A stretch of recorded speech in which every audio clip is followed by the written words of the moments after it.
اور جس وقت آپ ان معصوم اور یتیم بچوں کو گھر لے کے پہنچتے ہیں، اس وقت آپ کا روپ ایک مشفق اور محسن کا روپ ہے۔ جو ماں اپنے بچوں کے ساتھ پیار اور محبت کا برتاؤ کرتی ہے، سو وہی برتاؤ آپ ان بچوں کے ساتھ کرتے ہیں۔ یعنی یہاں تک کہ آپ ان بچوں کے سر صاف بھی کرتے ہیں۔ اللہ اکبر، سبحان اللہ۔ اس کو ہمارے سامعین بھی سمجھ سکتے ہیں، ہم لوگ بھی سمجھ سکتے ہیں کہ آپ ان بچوں کے ساتھ محبت اور پیار کا برتاؤ صرف اس لیے کہ وہ صرف یتیم نہیں ہیں، وہ اس ادارے کے طالب علم ہیں، اللہ اکبر۔ اور وہ اس ایسی سماجی حیثیت ان کی جو ہے وہ معاشرے میں کیا ہے، ان کو کس طرح محبت دے رہے ہیں۔ اللہ، یعنی وہ روایت جو سرور عالم صلی اللہ تعالیٰ علیہ وسلم کی تھی وہ تازہ ہو رہی ہے۔ غریب پروری، یتیم غریب پروری، یتیم پروری، اور پھر حضور علیہ الصلوۃ والسلام کی اپنی پاکیزہ زندگی کا وہ حصہ، نظر آ رہا ہے یہاں۔ الم یجد کا یتیمن فآوا۔ سبحان اللہ، سبحان اس کے بعد جب ظہر کا وقت آتا ہے تو پھر آپ مصلی پہ ہیں۔ ظہر سے لے کر عصر تک آپ اسپیشلی قرآن پاک پڑھاتے ہیں۔ اللہ اکبر، سبحان اللہ۔ اب قرآن پاک آپ جو پڑھاتے ہیں وہ محض ایک حافظ قرآن یا ایک مدرس نہیں بیٹھا ہوا، صحیح، وہ ایک بہت بڑا مجود بیٹھا ہوا ہے۔ اللہ اکبر۔ اور اس کو بھی آپ یوں ذہن میں رکھیں کہ نبی کریم صلی اللہ تعالیٰ علیہ وسلم آپ قرآن پڑھتے پڑھاتے، تعلیم کا جو تھا نا، یعلمہم الکتاب، تصوف کی بنیاد ہی یہ آیت ہے کہ ربنا وبعث فیہم رسولا منہم یتلو علیہم آیاتک ویعلمہم الکتاب والحکمت ویزکیہم۔ اس پوری کی پوری آیت کو اٹھا کر یا تو آپ سراپہ نبوت کے اوپر اس کو رکھیں تو آپ کو واضح نظر آتا ہے کہ کیا ہے۔ اس کے بعد صحابہ کرام اور پھر غوث پاک رضی اللہ تعالیٰ عنہ کی زندگی پہ اب پوری آیت کو آپ بالترتیب آپ دیکھیں۔ یعنی آپ تلاوت کلام پاک بھی، تلاوت آیات بھی کلام کر رہے پاک ہیں، ہو رہی ہے، تزکیہ بھی کر رہے ہیں، اور تعلیم کتاب اور کتاب ہو حکمت کی رہی ہے، تعلیم بھی تعلیم دے رہے ہیں۔ حکمت ہو رہی ہے، صحیح، تزکیہ نفس ہو رہا ہے۔ صحیح، اب اس کے بعد جب آپ ظہر سے لے کر عصر تک آپ یعلمہم الکتاب کی تفسیر اور تعبیر اور پورا اس کا مجسم بنے ہوئے ہیں۔ سبحان اللہ، سبحان، عصر جس وقت نماز آپ پڑھاتے ہیں صحیح، تو اب جب ایک استاد صبح سے لے کر اس وقت تک پڑھاتا ہے تو تھک کے وہ چور ہو چکا ہوتا ہے، صحیح، اس کے پاس کوئی دم میں دم باقی نہیں ہوتا کہ اب وہ مزید بھی کچھ کر سکے۔ جی، لیکن عصر کی نماز پڑھنے کے بعد آپ اب بیٹھے ہیں دارالافتاء میں۔ اللہ اکبر۔ اب جو دنیا جہان کے فتوے آ رہے ہیں، اب آپ حالات کا، صدیقی صاحب نے ذکر فرمایا کہ حالات کیا تھے۔ جو مسائل کہیں اور سے حل نہیں ہوتے، وہ جو مسئلہ کسی درگاہ میں، کسی درسگاہ میں، کسی مفتی، کسی مدرس عالم کے پاس حل نہیں ہوتا، لا ینحل مسائل، وہ اس دربار پہ حل ہوتے ہیں۔ سبحان اللہ، سبحان اللہ، یعنی اب ایک ہی وقت ہے، ایک ہی جگہ ہے، ایک ہی شخص ہے، اللہ اکبر، ایک ہی شخص کے سینے میں اتنے در کھلے ہوئے ہیں، سبحان اللہ، اور ہر طرف سے آنے والا اپنا مقصد پا رہا اور ہے مطمئن ہو کے جا رہا ہے۔ اور مطمئن ہو کے جا رہا ہے۔ صحیح، اب عصر سے لے کر مغرب تک تو یہ سلسلہ ہے۔ بالکل صحیح، اب ٹائم آپ دیکھیں، پھر مغرب سے عشاء تک ٹھیک ہے، آپ پھر کوئی آ رہا ہے دعا کے لیے، اللہ اکبر، کوئی آ رہا ہے دکھی تو اس کا دکھ بانٹا جا رہا ہے، ٹھیک، کوئی کس ستم رسیدہ ہے تو اس کی ستم جو ہے اس کی مداوا ہو پھر رہا ہے۔ رات والذین یبیتون اب جب عشاء کی نماز ہو جاتی ہے صحیح، تو اب دنیا کے وہ معاملات تو ہو جاتے ہیں ختم۔ صحیح، اب وبالاسحار ہم یستغفرون، رات پوے تے بے دردانو اللہ اکبر، نندر پیاری آوے آہا، تے درد مندانو یاد سجن دی ستیاں آن جگہ۔ جی علامہ صاحب، انشاءاللہ یہیں سے گفتگو جو ہے وہ جاری رہے گی۔ ناظرین کرام، حضور غوث پاک کی جو شخصیت ہے وہ ہمہ جہتی شخصیت ہے، اور ابھی آپ نے جو سماعت کیا، علم کے میدان میں، تحقیق کے میدان میں، ایون مناظرانہ انداز اگر کوئی ایسا بدعقیدہ سامنے آتا اور وہ صحابہ کرام کی گستاخی کرتا یا اہل بیت اطہار کے اوپر کوئی اس طرح کا حملہ کرتا، کوئی خوارج فتنہ سامنے آتا، تو حضور غوث پاک نے جہاں غریب پروری اور فتاوی نویسی اور دیگر علوم میں لوگوں کی رہنمائی کی، وہاں پر ایسے لوگ جو مناظرانہ انداز رکھتے تھے، حضور غوث پاک نے اس میدان میں بھی ان کو لاجواب کیا۔ اور شیخین کریمین کی عظمتوں کا ڈنکا بجایا، خلفائے راشدین کی عظمتوں کا ڈنکا بجایا، اپنے خطابات میں اور اپنے کلام میں اہل بیت اطہار کا تذکرہ کیا، خلفائے راشدین کو خراج عقیدت پیش کیا۔ تو میں چاہتا ہوں کہ حضور غوث پاک کی یہ زندگی کا یہ جو پہلو ہے یہ بھی آپ کے سامنے رکھا جائے۔ میں نے گزارش کی ممتاز محقق علامہ قاری محمد طیب نقشبندی صاحب اس وقت میرے ساتھ ٹیلی فون لائن پر موجود ہے، تو میں چاہوں گا کہ حضور غوث پاک کی شخصیت کا یہ پہلو جو ہے وہ بیان فرمائیں، اور پھر بقیہ جو آپ کی شخصیت کے پہلو ہے وہ ہمارے علماء کرام بیان فرمائیں گے۔ میں قبلہ قاری صاحب سے گزارش کروں گا کہ اس حوالے سے اپنا کلام فرمائیں۔ جی السلام علیکم۔ وعلیکم السلام ورحمۃ اللہ وبرکاتہ۔ جی شاہ صاحب قبلہ کیسے ہیں؟ الحمد، دعائیں آپ کی بہت شفقت، آپ کے علامہ خان محمد قاری صاحب بھی بیٹھے ہیں، علامہ رضا الدین صدیقی صاحب بھی بیٹھے ہیں، آپ نے بھی شفقت فرمائی، تو ہم انتظار میں ہیں کہ آپ کا میری طرف سے تمام علماء کی خدمت میں السلام علیکم عرض ہے۔ وعلیکم السلام۔ تو یہ میرے لیے سعادت ہے کہ اس بابرکت اور مقدس گفتگو میں مجھ جیسے کم علم کو بھی شمولیت کی دعوت دی گئی ہے۔ حضرت سیدنا غوث اعظم رضی اللہ تعالیٰ عنہ کے اسماء میں سے ایک اسم، آپ کے القاب میں سے ایک محی الدین بھی ہے، جی یعنی دین کو زندہ کرنے والا۔ بے شک۔ تو آپ کو اسی لیے محی الدین کہا جاتا ہے کہ آپ کی وجہ سے اللہ تعالیٰ نے دین کو ایک نئی زندگی عطا فرمائی، اور آپ ان مجددین میں سے ہیں جن کی بشارت رسول اللہ صلی اللہ علیہ وسلم نے ارشاد فرمائی ہے۔ یہ حدیث پاک ہے ابو داؤد شریف میں کہ سرکار دو عالم صلی اللہ علیہ وسلم ارشاد فرماتے ہیں ان اللہ تعالی لیبعث فی هذه الامة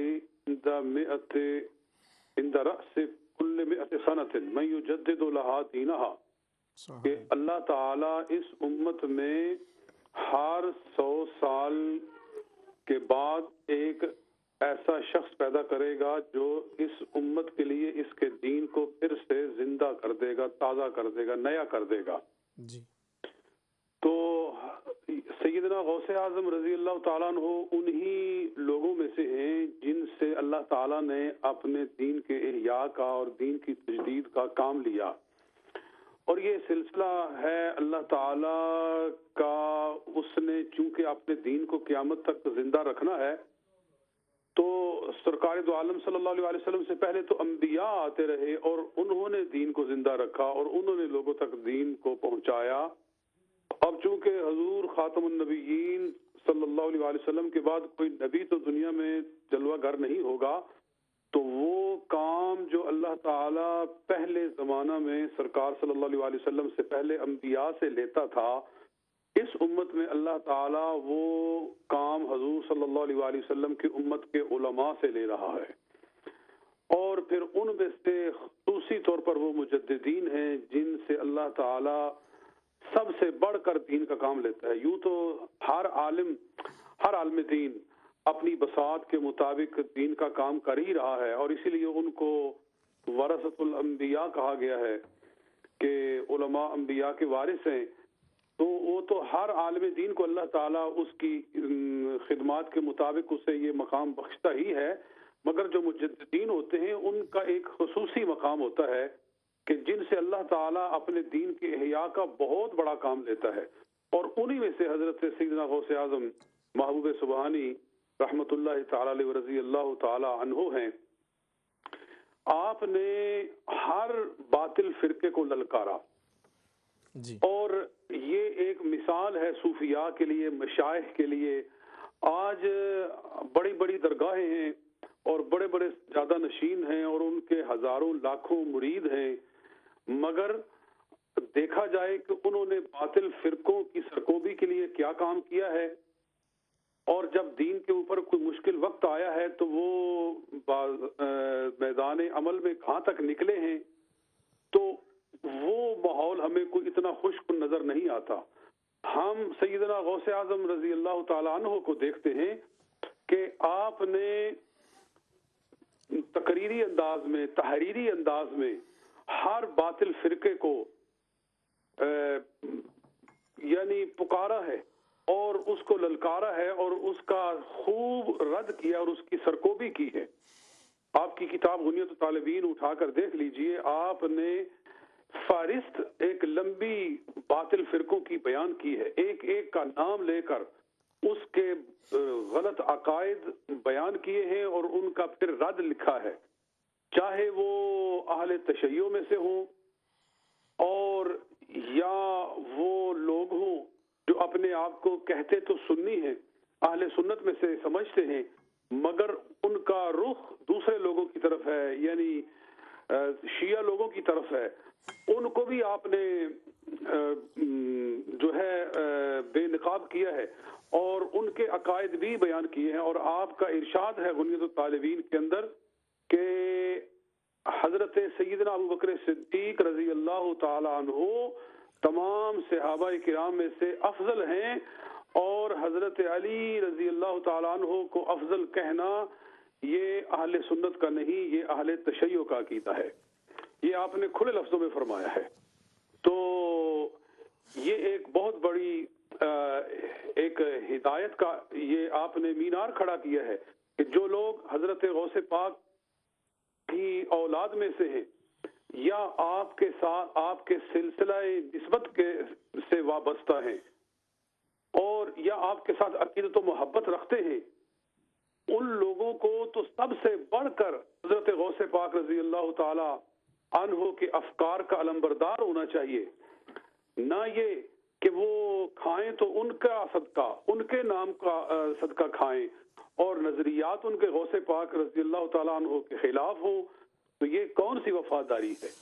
جی اس وقت کے جو حالات تھے، اس جو باطل فرقے تھے، ان کی کس انداز میں وہ وہاں کام کر رہے تھے، اور حضور غوث پاک نے ان کی سرکوبی کس طرح کی؟ اس وقت کے جو 5ویں اور 6ٹھی صدی ہجری کا جو دور تھا، تو یہ فرقے تو اس وقت بھی موجود تھے، تو حضور غوث پاک نے کس طرح ان کی سرکوبی کی؟ کس مناظرہ اور دیگر میں چاہتا ہوں کچھ کیفیات اگر آپ بیان فرمائیں۔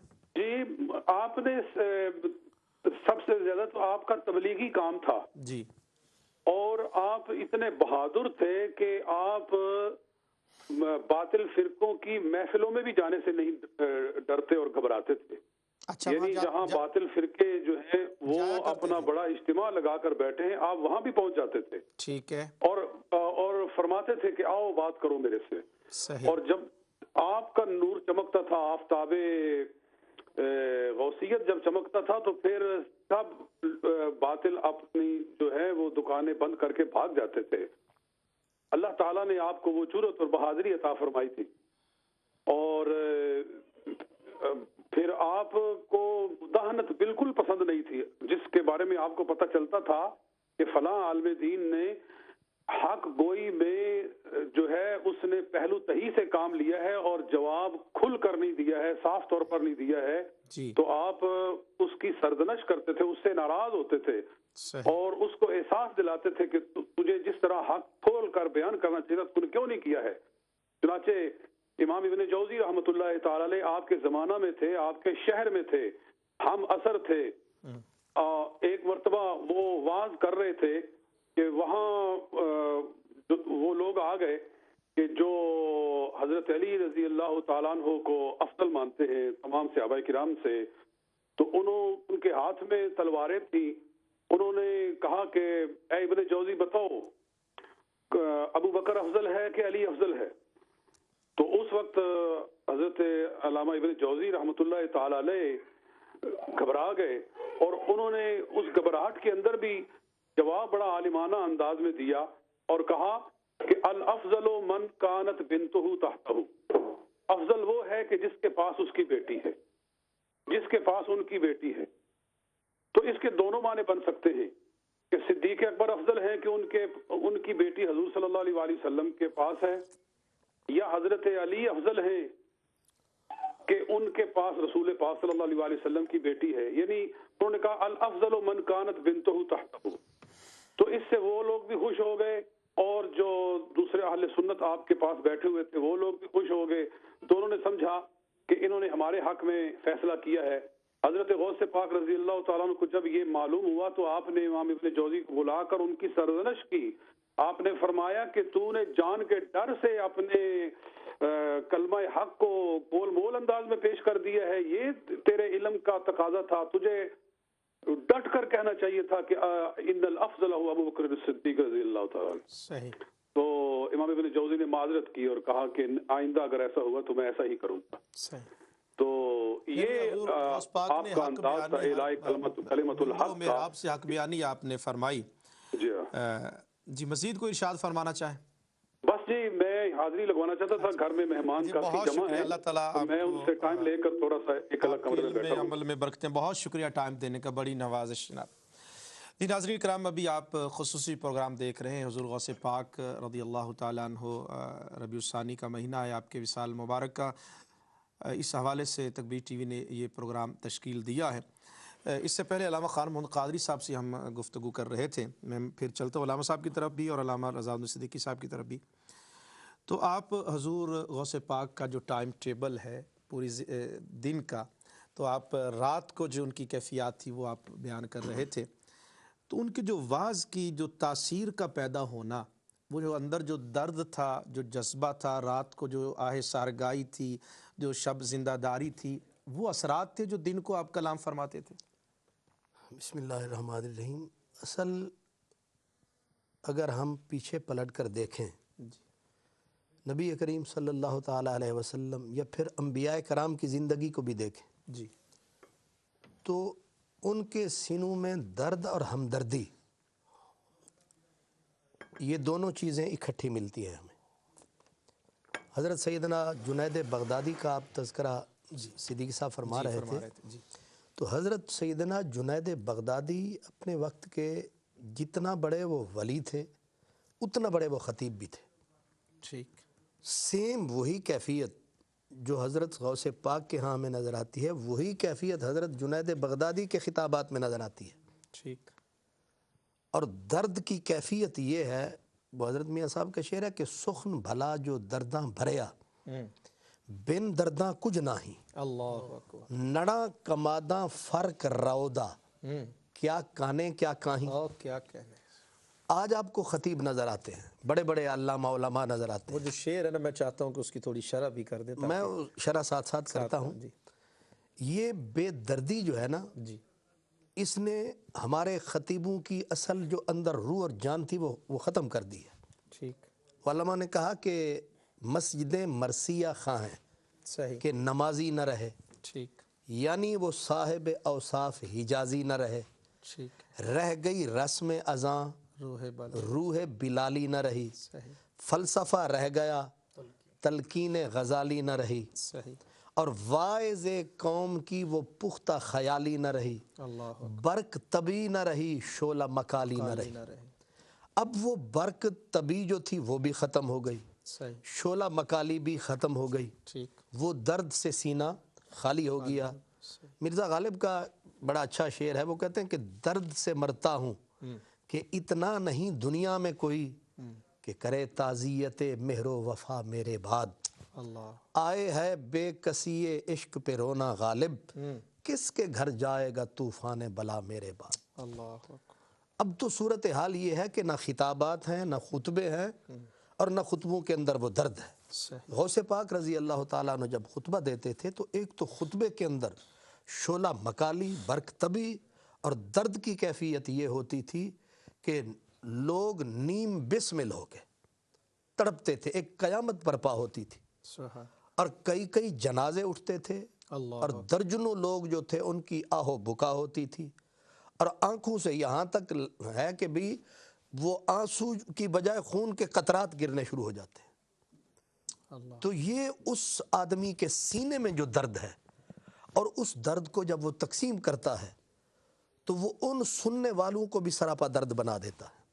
بالکل صحیح، اب اس کا ثبوت یہ ہے کہ لاکھوں آدمی تو آپ کے خطبات سن سن کر توبہ کر رہے ہیں، تائب ہو رہے ہیں، بالکل صحیح، اور ہزاروں آدمی، کوئی نصرانیت چھوڑ رہا ہے، کوئی یہودیت چھوڑ رہا ہے، اور کوئی آپ کا خطاب یا خطبہ یا آپ کا کوئی مجمع یا محفل یا مجلس ایسی نہیں تھی کہ جس مجلس کے اندر سے کوئی چیخ و پکار اور آہ و بکا نہ ہوئی ہو اور لوگوں نے توبہ نہ کی ہوئی ہو اور یہ کسی نے کلمہ نہ پڑھا ہو. اللہ اکبر.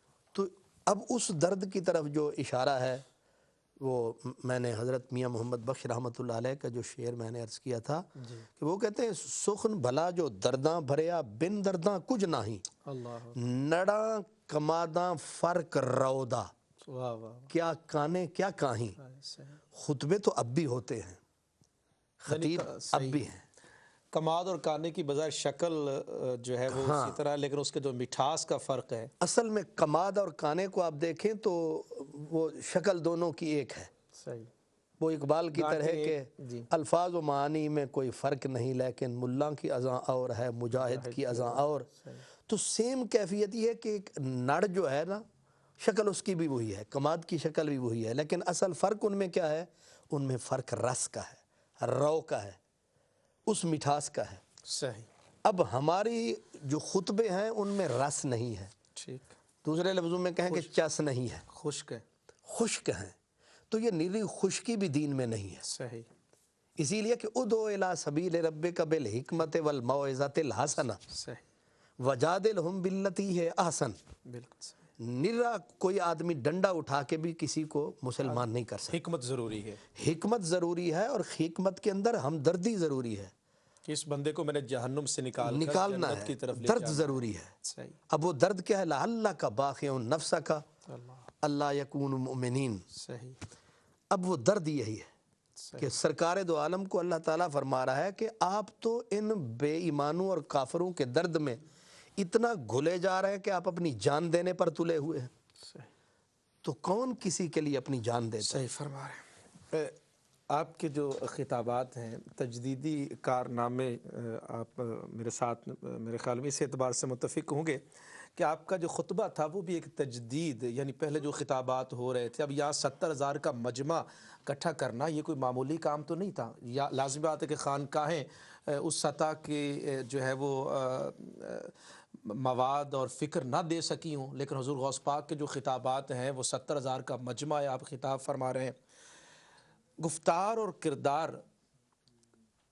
کا ہم آہنگ ہونا یہ ایک نمایاں پہلو ہے حضور غوث پاک کی سیرت میں جو ملتا ہے. مثلا آپ تقدیر پہ گفتگو کر رہے ہیں، سانپ گرتا ہے، لوگوں کی توجہ ہٹ جاتی ہے، لیکن حضور غوث پاک گفتگو کرتے رہتے ہیں. سانپ چلا جاتا ہے تو پوچھتے ہیں کہ یہ ڈس لیتا، تو آپ فرماتے ہیں کہ میرا موضوع تقدیر پہ تھا، اگر میں اس کی طرف توجہ کرتا تو میرے قول اور فعل میں تضاد آ جاتا. یہ جو یقین کی کیفیت ہے یہ حضور غوث پاک کا ایک تجدیدی کارنامہ میں اپنے انداز میں یہ عرض کروں گا. کیا فرمائیں گے اس حوالے سے آپ؟ جی بالکل، یہ تو بات تو آپ نے واضح کر دی جی. کہ ایک بات جو آپ کہہ رہے ہیں نا، جی. تو آپ کے اندر خود اس پر کتنا یقین ہے، ٹھیک. یہ آپ کے لہجے کے اعتماد میں اضافہ کرتا ہے. اگر آپ خود اس کے بارے میں متذبذب ہیں جی. تو کبھی بھی آپ یہ نہیں کر سکتے. ٹھیک. حضرت ابراہیم علیہ السلام نے آگ میں چھلانگ لگا دی، صحیح. تو اللہ کی ذات پہ اعتماد اور یقین تھا نا. ٹھیک. تو جو ان کے علم کے وارث ہیں وہ بھی اسی یقین سے. پہلی بات تو یہ ہے کہ جس چیز پر آپ یقین نہیں ہے آپ کبھی بھی اعتماد سے اس سمت میں قدم اٹھا ہی نہیں سکتے. صحیح. اور دوسری چیز یہ ہے کہ جو چیز آپ کے عمل میں نہیں ہے نا، کبھی بھی آپ کے لہجے میں اس کی وجہ سے خلوص پیدا نہیں ہو سکتا، کیونکہ ضمیر آپ کا ملامت کرے گا. آج تو سائیکالوجی نے بڑی منزلیں طے کر لی ہیں نا، اور ان ساری چیزوں کا کتھارسس آج ممکن ہے. تو آپ تاریخ دیکھ لیں کہ یقین ہی سے تو جو ہے وہ ساری منزلیں طے ہوتی ہیں. جب تک یقین نہ ہو خود، اور دوسری چیز یہ ہے کہ وہ چیز آپ کے پریکٹس میں نہ ہو، وہ آپ کے علم میں آپ اس پر عمل اگر نہیں کرتے تو کبھی بھی آپ اعتماد سے اس کو بات نہیں کر سکتے. اور پھر ایک چیز اللہ سے وابستگی، اور پھر اللہ کی مخلوق ہونے کے اعتبار سے اس کی مخلوق سے وابستگی. خواجہ نظام الدین اولیاء رحمۃ اللہ علیہ کو کسی نے کہا کہ انہیں کیا آسودگی میسر ہے اور کیا کشائش ہے، اور انہیں تو کوئی فکر نہیں ہے، غم نہیں ہے، بادشاہ بھی معتقد ہے، عمرہ بھی معتقد ہیں، فتوحات آ رہی ہیں. تو جب آپ تک یہ بات پہنچی تو آپ نے ایک آہ بھری، اور آپ نے فرمایا کہ جتنے دکھ فقیر کو ہیں اس کا تو کوئی اندازہ ہی نہیں لگا سکتا. دنیا میں کسی جگہ بھی کوئی آزار ہے تو میں اپنی رگ جاں میں اس کی تکلیف محسوس کرتا ہوں. اسی طرح جب آپ مغرب کے بعد دسترخوان پہ بیٹھتے، اور آپ کا دسترخوان تو ایسا تھا کہ شاہی دسترخوان بھی اس پہ رش کرتا تھا، لیکن آپ کے سامنے ایک خشک روٹی ہوتی اور اس کا ایک لقمہ آپ اٹھاتے تو یوں محسوس ہوتا کہ اس کا بوجھ اٹھایا نہیں جا رہا اور آنکھوں سے آنسو رواں ہو جاتے۔ تو لوگ کہتے کہ کیا ماجرا ہے؟ آپ فرماتے کہ ابھی کتنے گھر ہیں جہاں آج چولہا نہیں جلا، تو یہ لقمہ فقیر نظام الدین کے حلق سے کیسے اتر سکتا ہے؟ تو یہ کہنے کی باتیں نہیں ہیں، وہ لوگ کمیٹڈ تھے، اللہ کی مخلوق کے آزار کو اپنا آزار سمجھتے تھے، جیسا کہ ابھی علامہ صاحب نے کہا کہ کس طرح وہ بچوں کی نگہداشت کرتے تھے اور جس طرح کہ ماں بچوں کی پرورش کرتی ہے۔ تو جو شخص اس کی تعبیر پیش کر رہا ہے، اور آپ زمانہ طالب علم میں جو پیسے آپ لے کر آئے تھے وہ تو صاحب آپ نے درویشوں کو دے دیے تھے، اور خود آپ جس طرح گزارا کرتے تھے، جس طرح مجاہدہ کرتے تھے، ویرانوں میں نکل جاتے تھے اور پتے کھا کے بعض اوقات آپ اپنا، اور کہیں سے آپ کو کھانا میسر آتا تو آپ دوسروں کو دے کر خود ایثار کرتے تھے۔ تو جن کا خمیر ہی اس ایثار سے اٹھا ہو تو وہ شخص بات کرتا ہے جب، پھر جو آج جس چیز کو ہم نے نظر انداز کر دیا ہے نا کہ جو صوفی کو ایک باطنی کیفیت نظر آتی ہے، جو مشاہدہ ہے، جو تجلی ہے، جو رکت قلب ہے، اس کے اثرات ہوتے ہیں۔ آج آپ یہ دیکھیں کہ جب سے یہ صوفیاء نے تبلیغ کا کام شروع کیا تو کیا ہے، فرقے تو بڑھ رہے ہیں، جماعتیں مضبوط ہو رہی ہیں، دین تو نہیں بڑھ رہا، بالکل دین تو نہیں بڑھ رہا جی، کوانٹٹی بڑھ رہی ہے لیکن کوالٹی جو ہے تو جس کو ممبر پہ بٹھایا ہو نبی کریم صلی اللہ علیہ وسلم نے اپنا لعاب دہن عطا کر کے اور باب مدینۃ العلم کرم اللہ وجہ الکریم نے، تو وہ تاثیر تو پھر پیدا ہوگی نا۔ اور پھر وہ نوازشیں کیسی ہیں؟ علی بن حیتی جو آپ کے شاگرد ہیں وہ بیان کرتے ہیں کہ میں آپ کے واعظ میں تھا اور مجھے اونگ آ گئی، تو میں نے دیکھا کہ نبی کریم صلی اللہ علیہ وسلم الخلفائے الراشدین اس محفل کو مشرف فرمانے کے لیے تشریف لا رہے ہیں اور خوش ہو رہے ہیں حضور اپنے بیٹے کو دیکھ کر واعظ کرتے ہوئے۔ تو میری جب وہ یہ کیفیت ختم ہوئی تو میں نے دیکھا کہ آپ ممبر سے اتر کر میرے سامنے دست بستہ کھڑے ہوئے ہیں، اور آپ نے فرمایا کہ جو تم خواب میں دیکھ رہے تھے ہم بیداری میں دیکھ رہے تھے، اور یہ حضور کا ادب تھا۔ تو کتنے درویش ہیں جو بیان کرتے ہیں کہ وہاں پہ ملائکہ کی آمد کے آثار محسوس ہوتے تھے، انبیاء نوازش فرمایا کرتے تھے۔ حضرت خضر علیہ السلام کو وہاں پہ بارہا دیکھا گیا، اور حضرت خضر علیہ السلام اولیاء کو، اصفیاء کو تلقین کرتے تھے کہ تم اپنے مدارج کے کمال کے لیے ان کی طرف رجوع کرو۔ تو جہاں نبی کریم صلی اللہ علیہ وسلم قدم رنجا فرماتے ہیں، جہاں پہ صحابہ کرام کی توجہ ہوتی ہے، تو وہ ماحول ایک عام ماحول تو نہیں رہتا نا۔ اب ہم ان چیزوں کو یہ سمجھتے ہیں کہ یہ شاید کہنے کی باتیں ہیں، اور یہی وجہ ہے کہ وہ اثرات ختم ہیں، فرقے بن رہے ہیں، جماعت تو نہیں بن رہی، تزکیے تو نہیں ہو رہے۔ صحیح۔ آپ کے جو خطابات ہیں اس حوالے سے، چونکہ موضوع یہی چل رہا ہے علامہ خان محمد قادری صاحب، عموماً یہ بھی تاثر دیا جاتا ہے کہ یہ جو صوفیاء کرام ہیں یہ لوگوں کو اپنی طرف بلاتے ہیں، یا موجودہ جو ایک نظام ہے اللہ کی خبر کم دیتے ہیں، اپنی خبر جو ہے وہ زیادہ دیتے ہیں۔ حضور غوث پاک کے جو خطبات ہیں، آپ ماشاءاللہ مطالعہ بھی کیا، آپ نے پڑھا بھی، ان کا جو موضوع ہے اللہ کی طرف لو لگانا، خطابات کے حوالے سے میں چاہوں گا کہ آپ خلاصہ اگر ان کا ارشاد فرمائیں۔ بسم اللہ الرحمن الرحیم۔ گزارش یہ ہے کہ ہمارے جتنے صوفیاء گزرے ہیں جی ان سب کا ایک ہی مقصد و مدعا رہا ہے جی کہ مخلوق خدا کو پکڑ کر اس کے خالق سے ملا دو۔ سبحان اللہ۔ بیچ میں وہ اپنی ذات کو صرف اتنا ہی واسطہ اور وسیلہ بناتے تھے کہ بس ان کو سمجھانا ہے، آؤ مولا کی طرف، اور اللہ کی طرف، ٹھیک، یہاں تک کہ توکل کا جو سبق ہے، جی اگر آج اس کو ہم پڑھیں، جی اس کا ہم مطالعہ کریں آپ کی کتابوں میں، حضور غوث پاک کی کتابوں میں، تو بعض اوقات لوگ جو نبوت کے تاج محل پر سنگ باری اپنا فرض سمجھتے ہیں، کچھ لوگ وہ حضور غوث پاک کے خطبات کو اٹھا کر وہ اس انداز میں بھی پیش کرنے کی کوششیں کرتے ہیں کہ دیکھو کہ غوث پاک رضی اللہ تعالیٰ عنہ تو اللہ تبارک و تعالیٰ کے علاوہ کسی کا نام ہی نہیں لے رہے،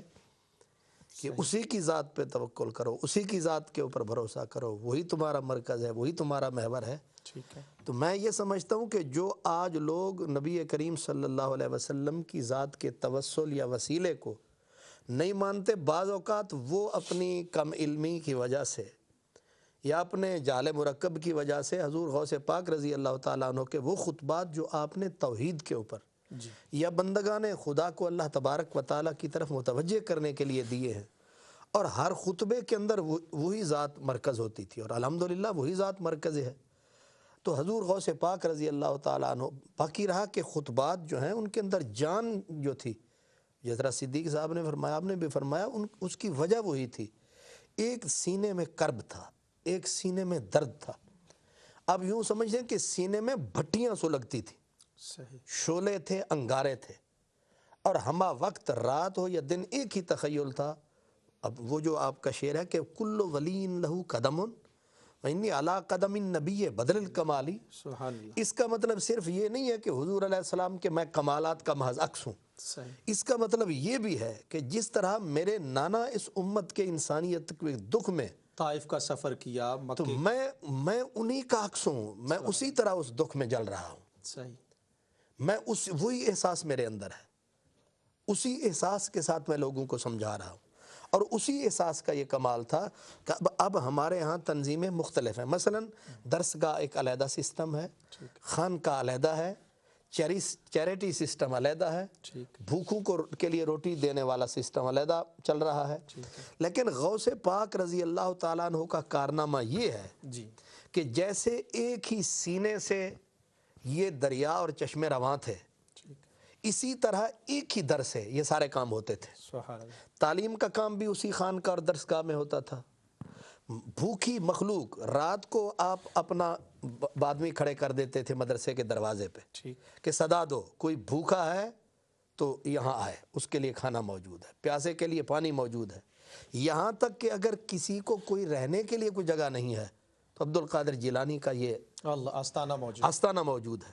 اب جو مسافر ہے اس کی بھی دستگیری ہو رہی ہے، بھوکا ہے اس کو کھانا مل رہا ہے، پیاسا ہے اسے پانی مل رہا ہے، جاہل ہے اسے علم مل رہا ہے، طریقت کا کوئی اگر جو ہے وہ طلبگار ہے اسے طریقت مل رہی ہے، شریعت کے طلبگار کو شریعت مل رہی ہے، سب کچھ ایک ہی در سے مل رہا ہے۔ مطلب کوئی بھوکا ہے اسے یہ نہیں کہا کہ بیٹھ کے چلا کاٹ، نہ، بھوکے کو روٹی مل رہی ہے کیونکہ اس کو بھوک لگی ہے۔ اگر کسی کے، اب آپ جو آپ کے بارے میں ہے کہ آپ بہت کم قیمتی کپڑے پہنتے تھے، اب قیمتی لباس پہننا محض اپنے نفس کی تسکین و تسلی کے لیے نہیں تھا، یا محض اپنی ذات کی تزیین و آرائش کے لیے نہیں کے لیے منع ہے، اگر کوئی سب کچھ تھا، لیکن آپ کرتے کیا تھے؟ ایک دن پہننا ہے، اب دیکھنا یہ ہے کہ یہاں کا فقیر غریب مسکین کون ہے۔ سبحان اللہ۔ آپ نے وہ مولانا روم والی شکل ہے کہ گریبان کھلا ہوا ہے، بس ضرورت مند نظر آیا نہیں اور اس کو پہنایا نہیں، کہ وہ بڑے لوگ تو کپڑے خرید کے پہن لیتے تھے، اچھے کپڑے۔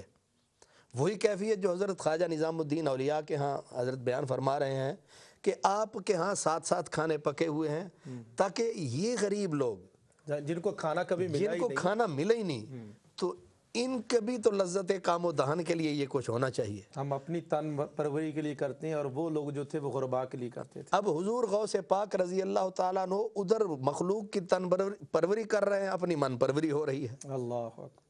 اور حضور غوث پاک کا یہ بھی ساتھ ہی، پہلے علامہ سیالوی صاحب ٹیلی فونک کال پہ تھے تو وہ فرماتے ہیں کہ جب حضور غوث پاک حج کرنے کے بعد واپس بغداد آ رہے ہیں تو راستے میں قیام کا موقع آیا، اور یہ ایک مرتبہ نہیں، اکثر یہ کیا کرتے تھے کہ جو غریب ترین گھر ہوتا تھا اس علاقے میں، اور بوڑھا ہے، کسان ہے، اب جس کا روزگار ختم ہو چکا ہے، اس کے گھر میں رہتے تھے اور جو بھی نذرانے آتے تھے جاتے اسی غریب کو دے جاتے تھے۔ یہ کیا خانقاہی نظام کا کیا حسین رنگ ہے۔ خانقاہی نظام نہیں، یہ مصطفی نظام ہے۔ سبحان اللہ۔ یعنی تجدید کا مطلب بھی بنیاد یہی ہے کہ جو کچھ ہمیں نبی کریم نے دیا تھا، جی، اب اس کے اوپر جب غبار پڑا ہے ٹھیک ہے، تو تجدید یہی ہے کہ اس غبار کو صاف کر دینا، صحیح، اس چہرے کو اسی طرح نکھار کر صاف ستھرا کر کے پھر دنیا کے آگے پیش کر دینا۔ سبحان اللہ، تو یہی کمال حضور غوث پاک کا ہے کہ سرکار دو عالم کی عادت کیا تھی سبحان اللہ، کہ آپ کے ہاں کوئی غریب ہے، اب بلال کون ہے، اسامہ کون ہے، سبحان اللہ، حلیمہ سعدیہ کون ہے، یہ وہ لوگ ہیں جن کی طرف، اور سرور عالم صلی اللہ علیہ وسلم کی زندگی جو ہے، غریب پروری جو ہے، اس کی تو کائنات میں مثال نہیں ہے۔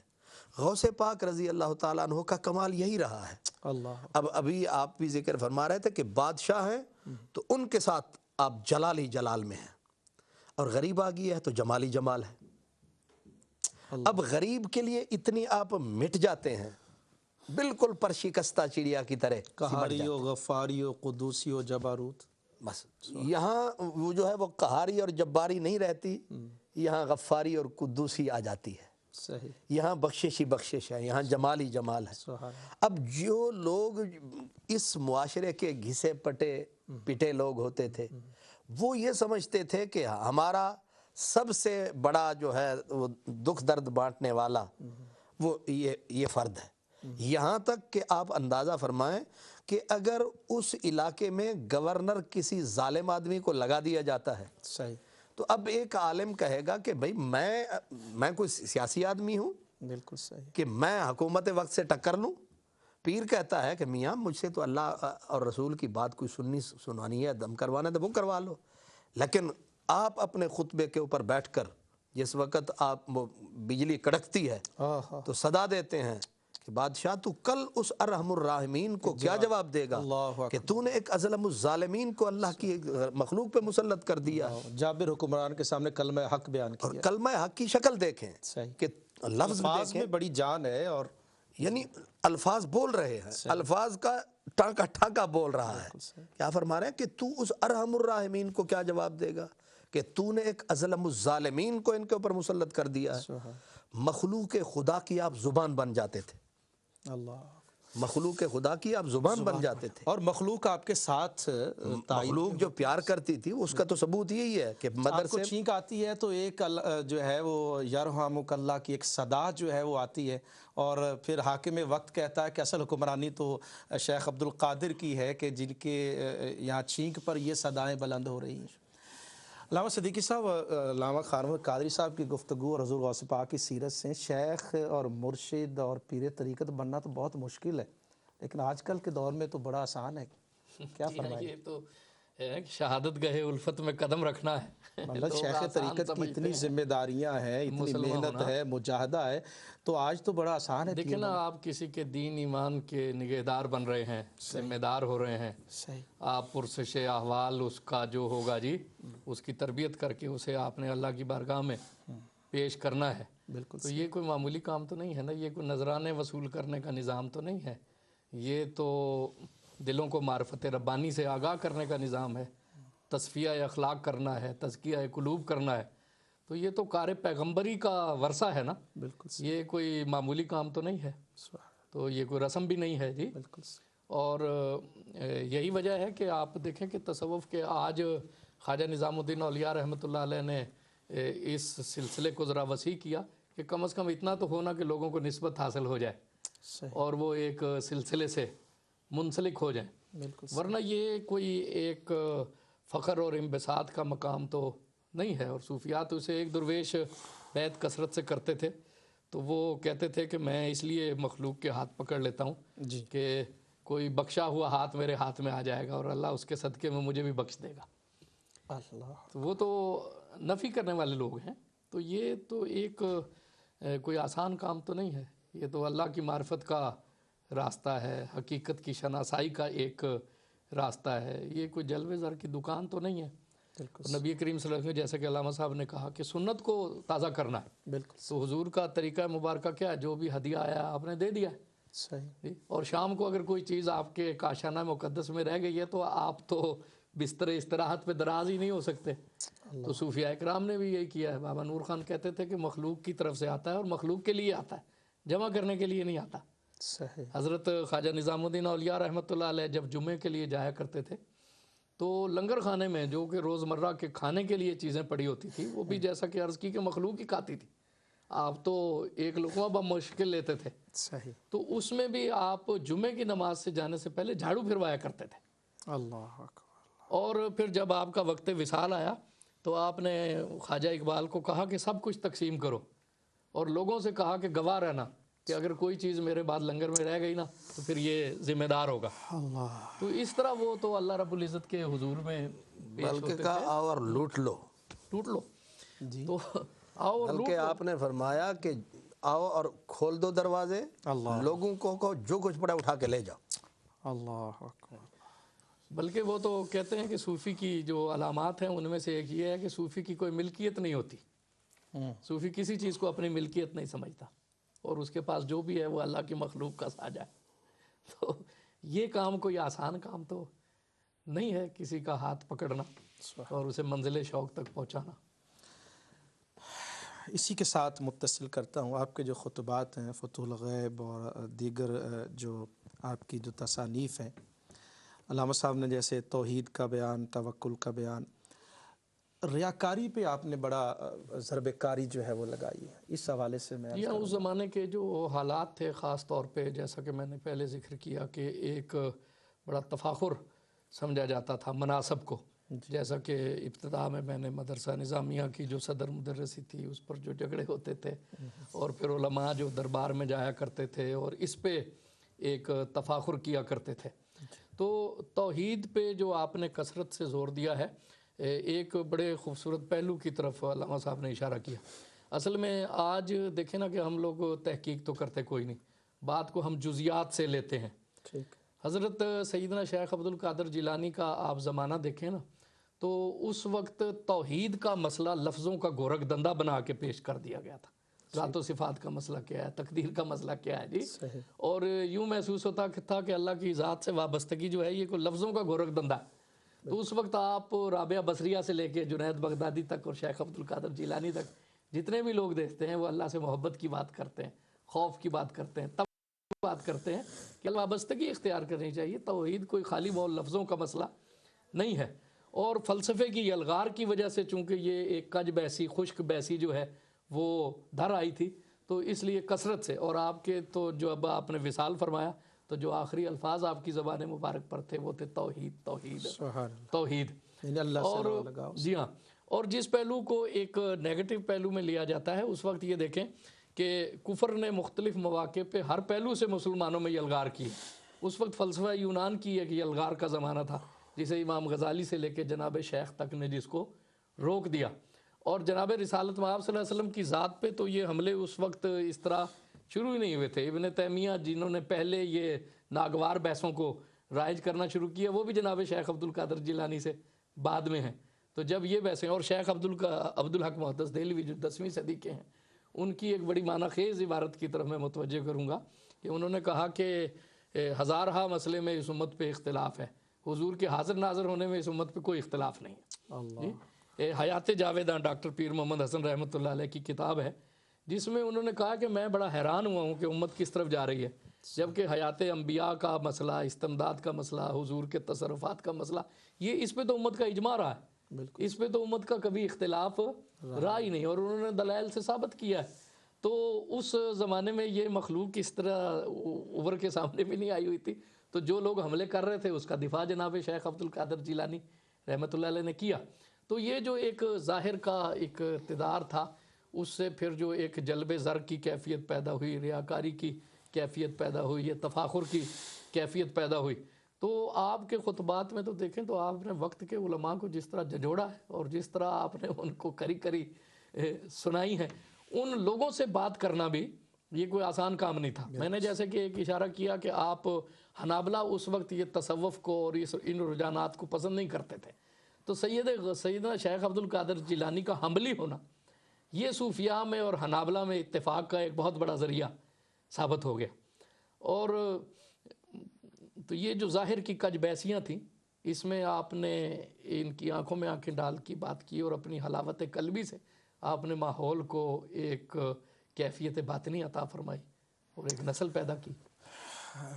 ناظرین کرام، بریک کا وقت ہوا چاہتا ہے، آخری سیگمنٹ باقی، انشاءاللہ تعالی بقیہ جو پہلو ہے ہم اپنی بساط مطابق کوشش کریں گے کہ اس پر گفتگو کی جائے، اور یقیناً حضور غوث پاک کی حیات طیبہ ہو حلقہ یارہ تو بریشم کی طرح نرم، رزم حق و باطل ہو تو فولاد ہے مومن، ظالموں جابروں کے سامنے آپ سیسا پلائی ہوئی دیوار تھے، حق بیانی کرنا آپ کا ترہ امتیاز تھا۔